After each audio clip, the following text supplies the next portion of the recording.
Queridos irmãos, graça e paz, sejam bem-vindos a mais uma lição do nosso curso Princípios e Doutrinas Batistas. Hoje nós vamos falar da doutrina da mordomia, uma das doutrinas fundamentais, não só dos batistas, mas também de toda a tradição cristã. Eu quero, para isso, meditar com os irmãos a partir do capítulo 17 do Evangelho de João, verso 4, a oração sacerdotal de Jesus. No verso 4, a palavra de Deus diz: Eu te glorifiquei na terra, completando a obra da qual me encarregaste.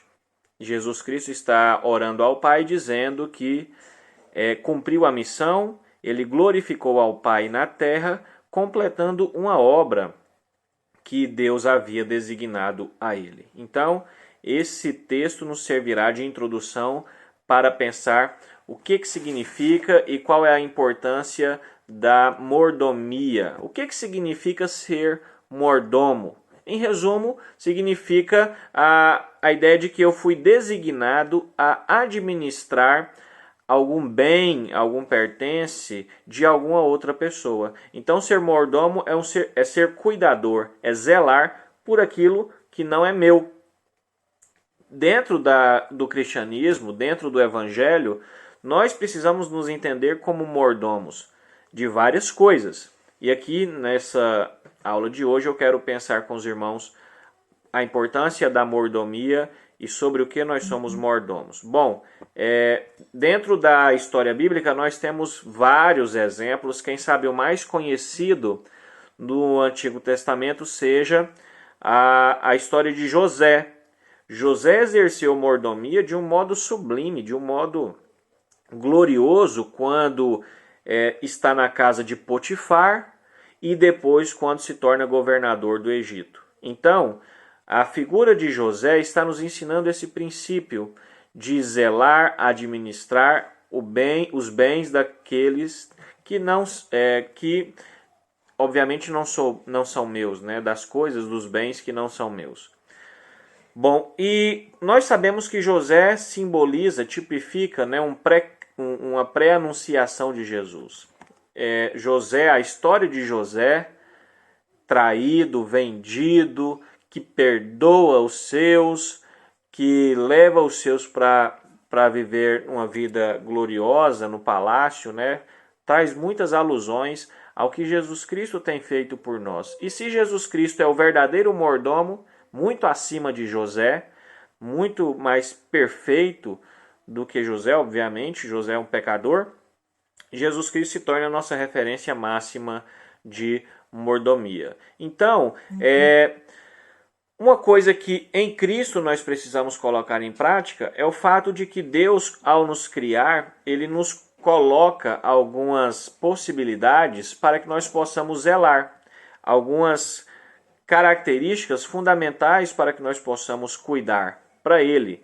Então a primeira ideia central da mordomia, além da de que é um cuidado de algo que não é meu, é o fato de que, sendo mordomo de Cristo, eu glorifico a Deus. Imitando a Cristo, eu glorifico a Deus. Existiu um autor cristão da história chamado Tomás de Kempis. Tomás de Kempis escreveu uma obra chamada Imitação de Cristo. Nessa obra, Tomás de Kempis fala bastante sobre a ideia de mordomia, como nós cristãos precisamos resgatar essa ideia e colocá-la em prática. Nós vivemos num mundo muito egoísta, um mundo cheio de ideias consumistas, ideias vaidosas, e cada vez mais essas ideias mundanas nos afastam do princípio da mordomia. Quanto mais nós queremos algo para nós, o acúmulo, o eu, o meu, e isso pode nos atrapalhar a exercer o princípio da mordomia. O apóstolo Paulo, em Efésios capítulo 5, nos fala sobre o zelo e o cuidado que nós devemos ter com a obra de Deus. E ele fala sobre o tempo. Então, a primeira coisa legal aqui para nós sobre o que nós podemos, como nós podemos ser mordomos de Deus em Cristo Jesus, é a ideia de zelar e administrar muito bem o tempo. O tempo que não é meu, mas é algo que Deus me deu. Então, a gente precisa ter essa ideia. Não há nada nosso. No fim das contas, não há nada nosso, tudo é de Deus, porque dele, por ele, para ele são todas as coisas, o apóstolo já dizia. E uma das coisas que é de Deus e que ele nos abençoa, nos presenteia para zelar, para cuidar e administrar é o tempo. E eu pergunto, como está sendo o seu tempo? Como você administra o seu tempo? Perceba o exemplo de Jesus, que não desperdiçava nenhum minuto de sua vida. Pense no exemplo do apóstolo Paulo, que também era um servo eficaz. Então, precisamos administrar bem e zelar o nosso tempo, porque foi o alfa e o ômega que nos deu o tempo. Aquele que é o princípio e o fim, aquele que é eterno. Então, nós precisamos nos moldar a trabalhar o tempo da nossa vida para a glória de Deus. Não desperdiçar o nosso tempo, não desperdiçar a nossa vida, porque o tempo passa e por vezes a gente pode olhar para trás e não ter a condição de dizer como o apóstolo Paulo: combati o bom combate, terminei a carreira e guardei a fé. Então a primeira coisa importante para nós zelarmos é o tempo que Deus nos dá. Quando nós cuidamos bem do tempo, nós estamos nos preparando para a eternidade. Nós estamos nos preparando para viver eternamente com Deus. Então, esse tempo que a gente administra aqui é uma antecipação do que nós vamos experimentar. É muito legal ver como Jesus usa vários exemplos da agricultura. Né? Ele fala dos lírios do campo, fala das sementes, da lavoura. É engraçado perceber como o agricultor ele precisa cuidar bem do tempo. Existe o tempo certo para jogar a semente, o tempo certo para virar a terra, o tempo certo para adubar, para aguar, para colher. Há um processo demorado e de grande paciência entre lançar a semente e colher o fruto, né? Por exemplo, o milho demora em torno de 90 dias para colher o milho após o plantio, e as árvores frutíferas, que demoram anos, né? Desde da semente até a produção. Então Jesus gosta de usar os exemplos da agricultura porque nos mostra como podemos descansar em Deus enquanto vemos o processo de amadurecimento nosso, da nossa realidade. Né? A gente está num período muito imediatista, queremos as coisas super rápido, e Jesus nos convida a olhar os lírios do campo, a ver como o processo é lento, mas é importante. Então, cuidar do tempo é algo fundamental. Segunda coisa importante, os nossos recursos. Nós precisamos zelar bem dos nossos recursos. Tudo aquilo que Deus nos dá, obviamente, é dele. Né? Então, é uma preocupação que a gente precisa ter.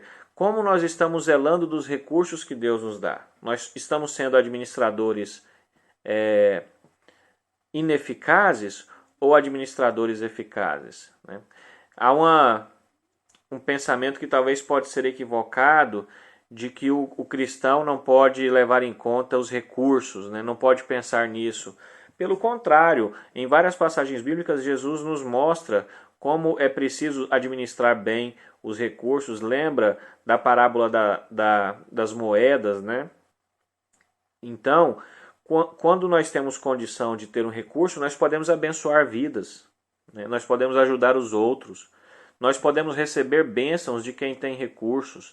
Então, há uma visão bíblica para a ideia dos recursos e nós precisamos zelar bem disso, administrar bem os recursos que Deus nos dá. O terceiro tipo de administração importante de mordomia é da nossa própria vida espiritual.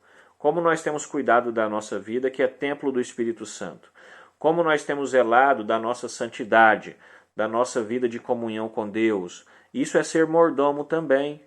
Se Deus vem prestar contas a nós, visitar a nossa vida interior, como Ele encontrará essa casa bem administrada, bem cuidada ou não?